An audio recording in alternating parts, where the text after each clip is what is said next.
Hello students, इस chapter में structure of atom में आज हम पढ़ेंगे रदरफोर्ड्स गोल्ड फॉयल एक्सपेरिमेंट या फिर Rutherford's alpha particle scattering experiment. और ये experiment is also known as Geiger Marsden experiment.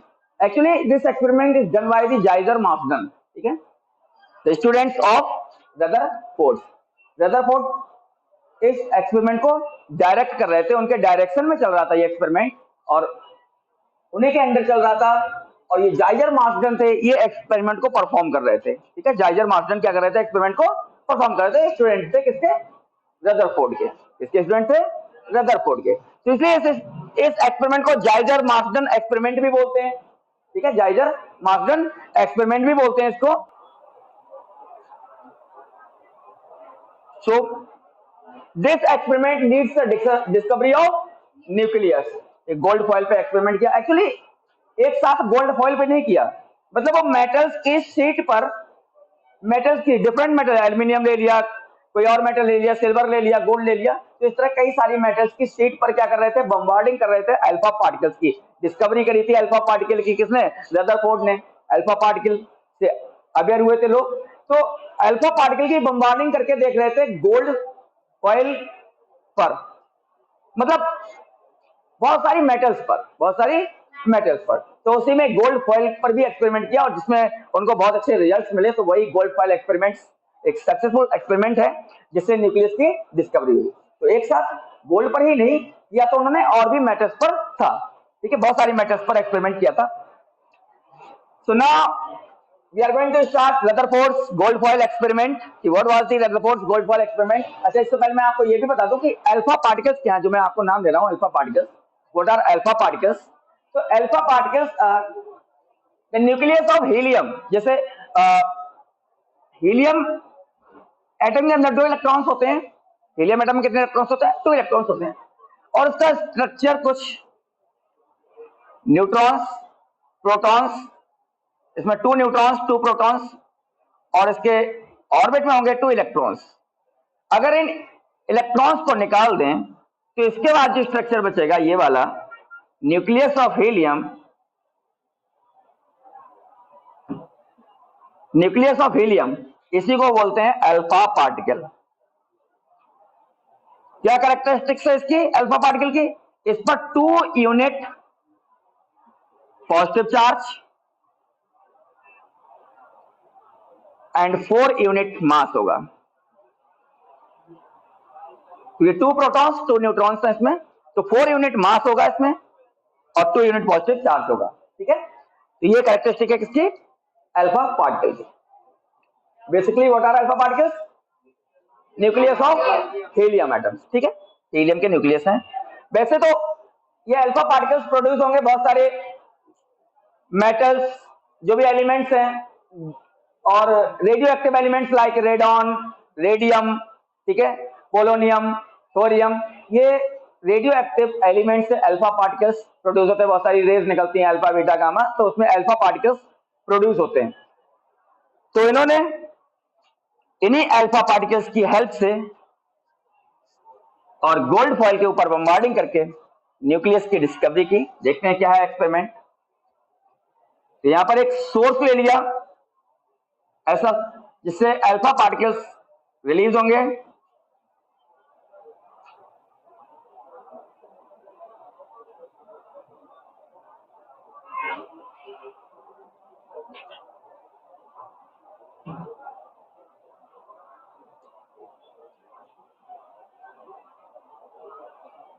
ये कोई मटेरियल ले लिया, एक ऐसा सोर्स जो क्या प्रोड्यूस करेगा? अल्फा पार्टिकल्स को रिलीज करेगा, ठीक है। जैसे रेडॉन ले लिया, पोलोनियम, रेडियम एक्सेट्रा, ठीक है। Radio active material,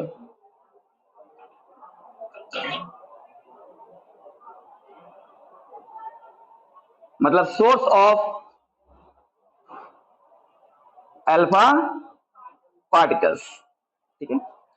radio active material है, सोर्स ऑफ अल्फा पार्टिकल। ये ऑल डायरेक्शन में ना पहले, इसलिए क्या कर दिया, ठीक है, लेड केज, ठीक है, बॉक्स, उसके अंदर इसको बंद कर दिया। रेडियो एक्टिव मटेरियल है, सोर्स ऑफ अल्फा पार्टिकल है ये। फॉर एग्जाम्पल ये रेडॉन, एक गोल्ड फॉइल ले ली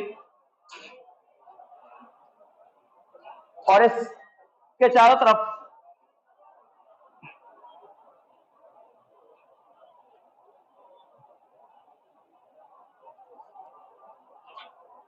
एक स्क्रीन प्लेस कर दी।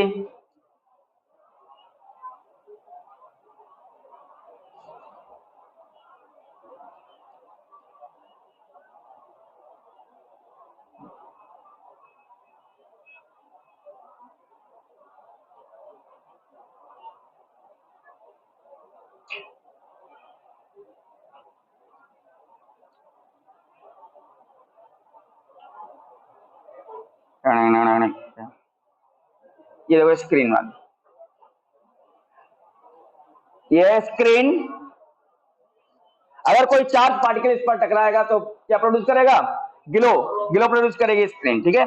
इसलिए ये मटेरियल, ऐसा कोई फ्लोरोसेंट मटेरियल की स्क्रीन लगा दी, जिससे आपको यहाँ पर जब अल्फा पार्टिकल अगर इसको पार करके जाएगा तो वो इस स्क्रीन से टकराएगा और स्क्रीन से टकराकर वहां पर ग्लो प्रोड्यूस करेगा। भाई चार्ज पार्टिकल फ्लोरोसेंट मटेरियल पर इंसिडेंट होकर क्या प्रोड्यूस करता है? Glow produce. अभी हम बहुत सारे एक्सपेरिमेंट में यही सब देख रहे थे।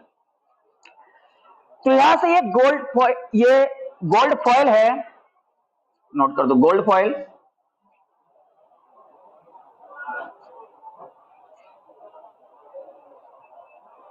This is gold foil. यहां से अल्फा पार्टिकल्स रिलीज होंगे इस मटेरियल से,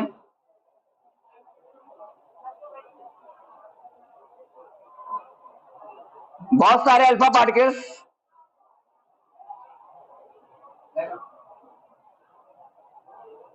ठीक है। ये अल्फा पार्टिकल की बम्बार्डिंग है, ठीक है। क्या ये? हाँ, beam of alpha particle, this is beam of alpha particle, beam of alpha particle.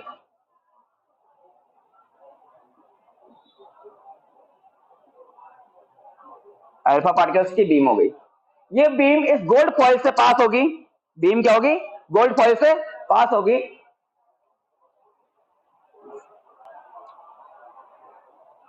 तो ये इसमें देखो बहुत सारे अल्फा पार्टिकल्स, यहाँ से अल्फा पार्टिकल्स रिलीज हो रहे हैं और अल्फा पार्टिकल की बीम गोल्ड फॉइल पर इंसिडेंट हो रही है। और इस गोल्ड फॉइल से अल्फा पार्टिकल की बीम निकलकर जब जा रही है तो रदरफोर्ड को कुछ ऑब्जर्वेशंस मिले। ये इस स्क्रीन पर टकरा रही है। These alpha particles incident on the screen.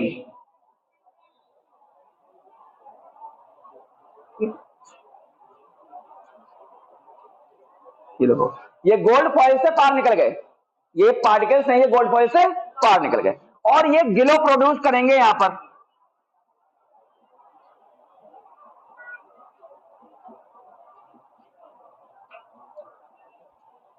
High intensity glow मिलेगा यहां, ठीक है। Most of the alpha particles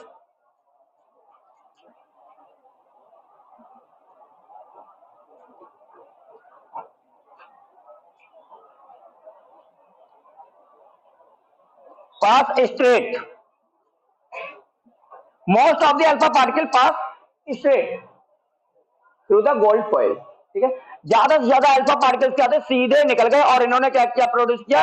high intensity glow. मतलब ग्लो तो तभी प्रोड्यूस होगा जब कोई चार्ज पार्टिकल यहां आकर टकराएगा। इट मींस अल्फा पार्टिकल सीधे गोल्ड फॉइल से निकलकर कहां टकरा रहे हैं? स्क्रीन पर, ठीक है।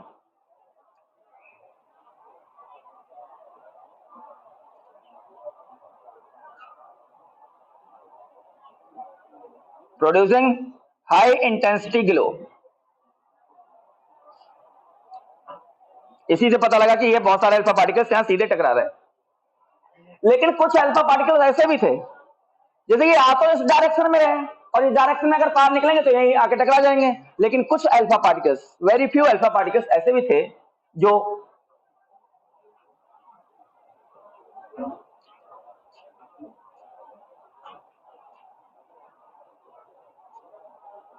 डिफ्लेक्ट हो जा रहे थे अपने पाथ से, मतलब ये इस डायरेक्शन इस तरह से जा रहे हैं सीधे, तो स्ट्रेट ना जाकर वो क्या हो गए, डिफ्लेक्ट हो गए, अपने पाथ से डिफ्लेक्ट हो गए। तो कुछ अल्फा पार्टिकल ऐसे भी थे, ये भी ऑब्जर्वेशन मिला उनको।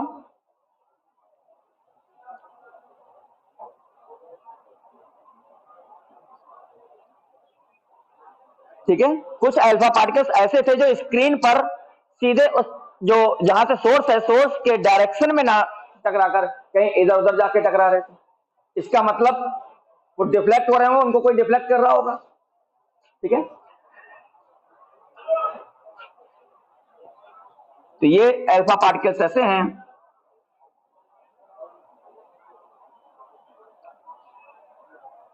Few alpha particles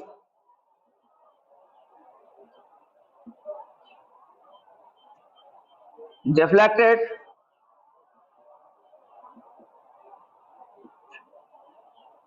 through a small or large angle, कुछ कम मुड़ गए, कुछ ज्यादा मुड़ गए।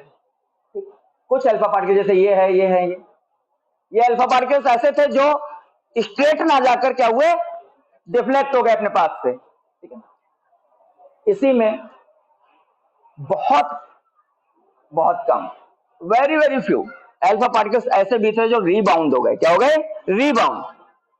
Very few alpha particles rebound, क्या हो गए, रीबाउंड।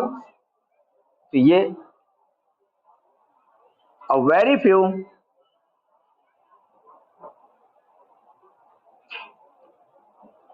alpha particles rebounded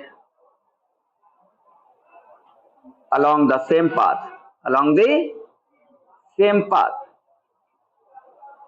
जिस पाथ पर वो गए उसी पाथ के अलोंग रीबाउंड हो गए। ऐसे भी पार्टिकल्स थे दो एक, कुछ पार्टिकल्स ऐसे भी मिले जो जिस पाथ पर अल्फा पार्टिकल जा रहे थे, जिस पाथ के अलोंग वो जा रहे थे, उसी पाथ के अलोंग रीबाउंड हो गए, बाउंस बैक हो गए। ऐसे भी कुछ पार्टिकल्स थे। तो कितनी तरह के ऑब्जर्वेशंस मिले, थ्री टाइप के ऑब्जर्वेशंस मिले। Most of the alpha particles passes straight through the gold foil, most of the alpha particles passes straight through the gold foil. Some of the alpha particles got deflected from their original path, अपने path से क्या हो गए, deflect हो गए। And very very few alpha particles rebounded along the same path। तो three type के observations मिले। इन थ्री ऑब्जर्वेशन से उन्होंने थ्री टाइप के कंक्लूजन निकाले।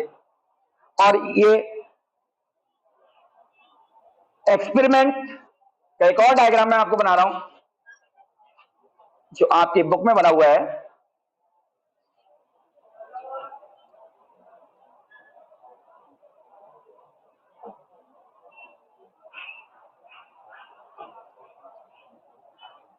इस तरह से ये एटम्स हैं,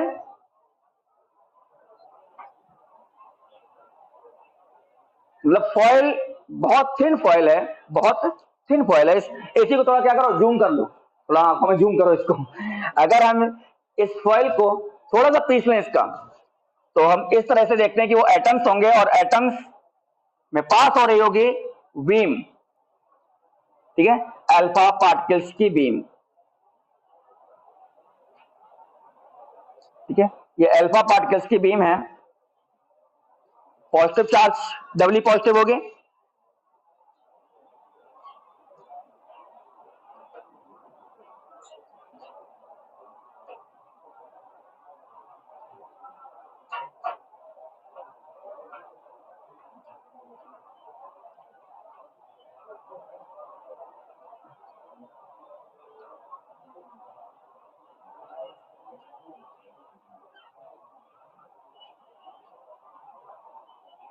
देखो most of the alpha particles passes straight, most of the alpha particles passes straight.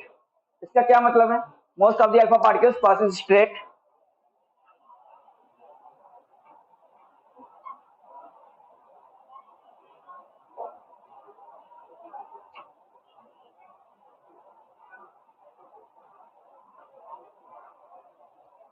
जैसे ये सामने विंडो है, विंडो में आयरन बार्स लगी हुई है, सरिया लगी हुई है, और मैं यहाँ से 10 पीस अगर चौक के फेंक के मारूंगा तो जो सरिया है वो बहुत, उनके बीच में गैप बहुत ज्यादा है, सरिया बहुत कम स्पेस में है।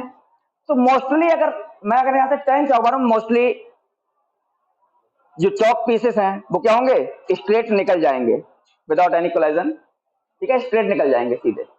तो इसका मतलब क्या है कि वहां पर उनके बीच में एम्प्टी स्पेस है। क्या मतलब है, वहां पर एम्प्टी। और ऐसा ही यहां पर हो रहा था जब गोल्ड फॉइल से वो एक मटेरियल है, तो उसमें से जब अल्फा पार्टिकल्स सीधे निकल जा रहे हैं, इस तरह से सीधे निकल जा रहे हैं, तो इसका मतलब वहां कुछ है नहीं, एम्प्टी स्पेस है। ये कंक्लूजन निकाला उन्होंने कि अगर most of the alpha particles passes straight, most of the alpha particles passes straight without any deviation, it means nothing is there, there is only empty space, यानी most of the space of atom is empty। क्योंकि gold foil किसकी बनी है, atoms की बनी है। जब gold foil में कुछ नहीं है तो इसका मतलब किसमें नहीं होगा, एटम में ही तो नहीं होगा कुछ, एटम का ही तो स्पेस एम्प्टी होगा। तो most of the space of atom is empty, खाली जगह है, कुछ है नहीं। होता तो टकरा जाता, होता तो टकरा के गिर जाता अल्फा पार्टिकल, रुक जाता, कुछ ना कुछ तो होता।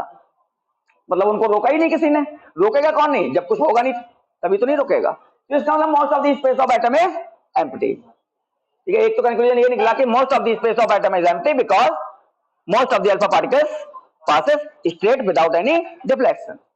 दूसरा ये था कि सम ऑफ द अल्फा पार्टिकल्स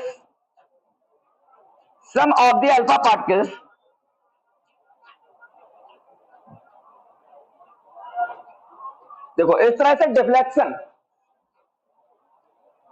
कैसे किया, डिफ्लेक्शन,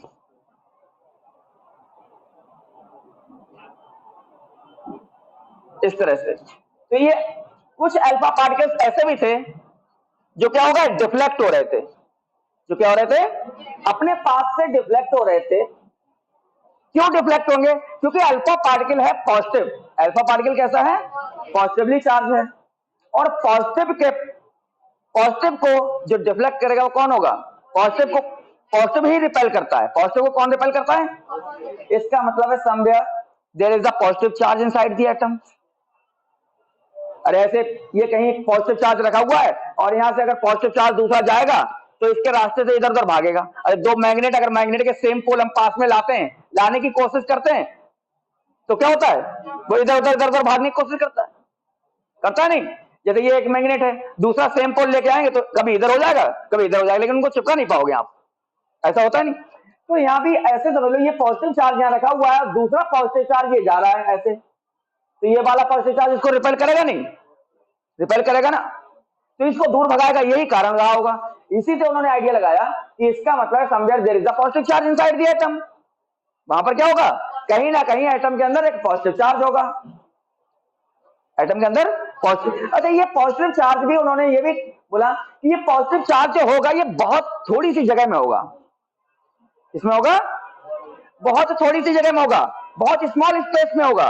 क्यों, ज्यादा स्पेस में क्यों नहीं है, क्योंकि ज्यादा स्पेस में होता, अगर इसने मान लो आधा एटम घेर रखा होता तो बहुत सारे अल्फा पार्टिकल्स डिफ्लेक्ट होते, तो बहुत सारे अल्फा पार्टिकल डिफ्लेक्ट होते, लेकिन डिफ्लेक्ट होने वाले अल्फा पार्टिकल बहुत कम थे as compared to the total alpha particles, ठीक है। जो टोटल अल्फा पार्टिकल बम्बार्ड किए उनकी कंपैरिजन में जो डिफ्लेक्ट होने वाले अल्फा पार्टिकल थे वो बहुत कम थे, यानी एक ही याद ऐसा अल्फा पार्टिकल, मतलब कुछ ही अल्फा पार्टिकल ऐसे थे जो पॉजिटिव चार्ज के आसपास से गुजर रहे थे। जब पास से गुजरेगा तभी डिफ्लेक्शन होगा, पास से गुजरेगा तभी डिफ्लेक्शन होगा, क्लियर है।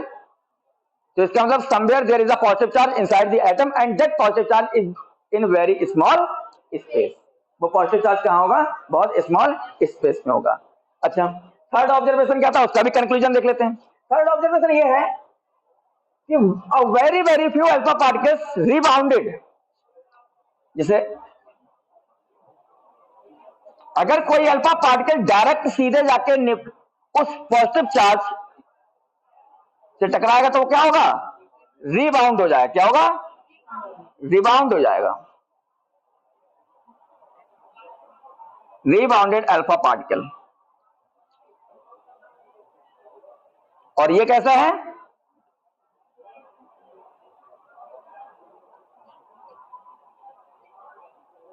Deflected alpha particle.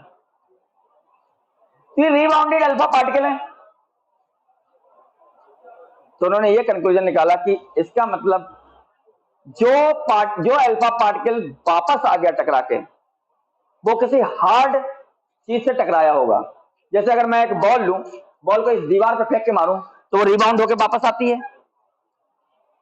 क्यों? क्योंकि ये दीवार कैसी है? हार्ड है। और अगर यहां होता स्पंज तो क्या वो रिबाउंड होती? बॉल धस जाती है उसके अंदर, ठीक है ना? अरे धस जाती नहीं। या बॉटल होता तो बॉटल में अगर बॉल फेंक के मारे तो वो रिबाउंड होके आएगी? वापस नहीं आएगी। तो इसका मतलब है कि रिबाउंड, अगर कोई चीज हम फेंक के मारे या चौक फेंक के मार दें तो वो रिबाउंड होके तभी आती है जब वो किसी हार्ड चीज से टकराएगी। किससे टकराएगी? तो इन्होंने कहा कि बहुत कुछ पार्टिकल ऐसे हैं जो कहीं ना कहीं एटम के अंदर हार्ड चीज से टकराए हैं, और उस हार्ड पार्ट का नाम इन्होंने रखा न्यूक्लियस। क्या नाम रखा? और बोले हार्ड तो वही होता है जिसके अंदर मास कंसंट्रेटेड होता है। हार्ड कौन बनेगा? जिसके अंदर ज्यादा से ज्यादा मास कंसंट्रेटेड होगा। तो इन्होंने ये भी कंक्लूजन निकाला कि मोस्ट ऑफ द या entire the whole mass of an atom is concentrated at the centre and that is called nucleus of atom. ठीक है, पूरा का पूरा जो मास है एटम का वो कहां कंसंट्रेटेड है? सेंटर पे कंसंट्रेटेड है। और ये सेंटर बहुत हार्ड एंड डेंस है। सेंटर बहुत हार्ड एंड डेंस है, और इस सेंटर का नाम रखेंगे न्यूक्लियस। और इस तरह से डिस्कवरी होगी किसकी? न्यूक्लियस की। क्लियर? समझ में आया? ये एक्सपेरिमेंट समझ में आया? समझ में आ गया ये पूरा एक्सपेरिमेंट? तो ये डायग्राम छाप लिया होगा आपने, सब लिख लिया होगा, नोट कर लिया होगा। अब कर दो इसको। ये दोनों ही डायग्राम बना लेंगे, इसको छाप लेंगे। ठीक है, ये इसी का थोड़ा सा मैंने क्या किया है, जूम करके देखा है। ठीक है, तो ये आपकी बुक में बना हुआ है डायग्राम, ये भी आप बना लेंगे। तो रब कर दो इसको, पोस्टुलेट्स लिख लेते हैं। फिर ऑब्जर्वेशन एंड कंक्लूजन एक ही साथ लिख लेते हैं। क्या ऑब्जर्वेशन लिया, क्या कंक्लूजन? तो ऑब्जर्वेशन एंड कंक्लूजन, तो पहले तो थ्योरी लिख लो। Rutherford performed an experiment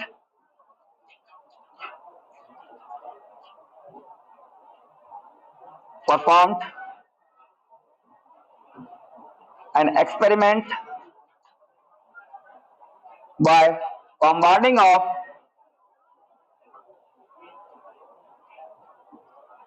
alpha particles on a gold foil, very thin gold foil.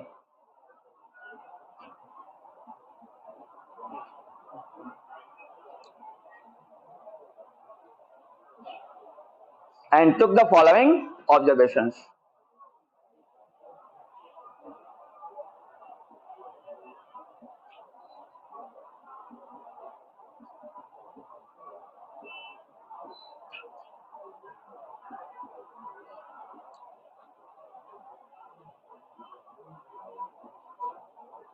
Observations and conclusions drawn.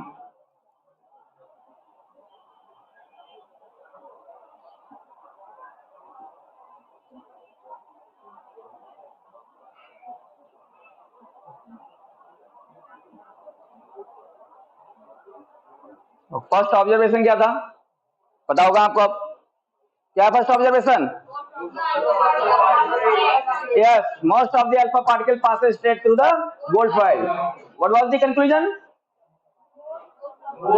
It means, yes, it means most of the space of an atom is empty. Yes, most of the alpha particles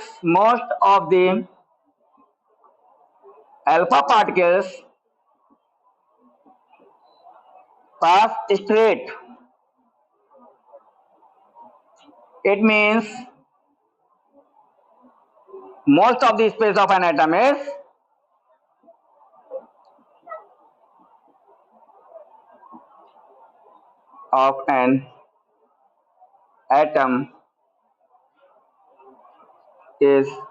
empty. ज्यादा से ज्यादा space जो होता है atom का क्या होता है? एम्प्टी होता है, उसमें कुछ होता नहीं है, खाली है, इलेक्ट्रॉन क्लाउड है सिर्फ। ठीक है, उसके चारों तरफ क्या है, न्यूक्लियस के चारों तरफ केवल क्या है, इलेक्ट्रॉन का एक क्लाउड है और कुछ भी नहीं है। Second, few alpha particles got deflected through small और लार्ज एंगल। ठीक है, कुछ अल्फा पार्टिकल ऐसे थे जो या तो थोड़ा बहुत एंगल बना के या ज्यादा एंगल से डिफ्लेक्ट, मतलब डिफ्लेक्ट हो रहे थे, अपने पास से डिफ्लेक्ट हो रहे थे। तो few alpha particles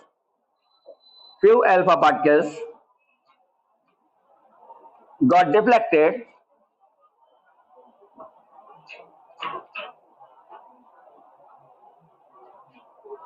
through a small or large angle,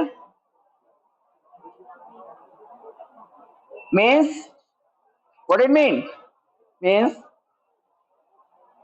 there is some positive charge inside the atom, means there is some positive charge inside the atom in small space, कि वहां कहीं पर पॉजिटिव चार्ज की, positive ही positive को क्या करेगा, deflect करेगा, पॉजिटिव ही पॉजिटिव को रिपेल करेगा। ठीक है, तो it means there is some positive charge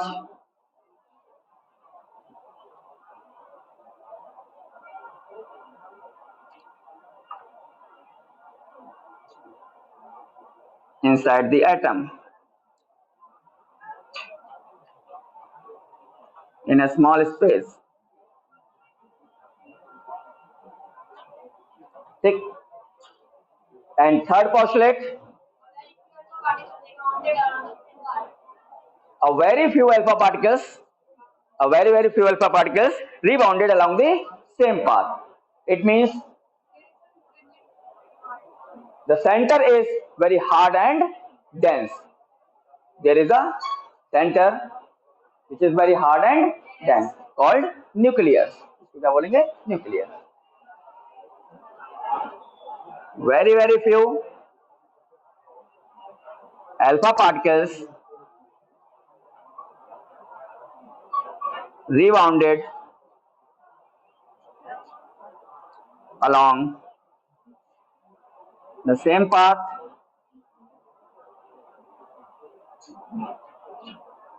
means the center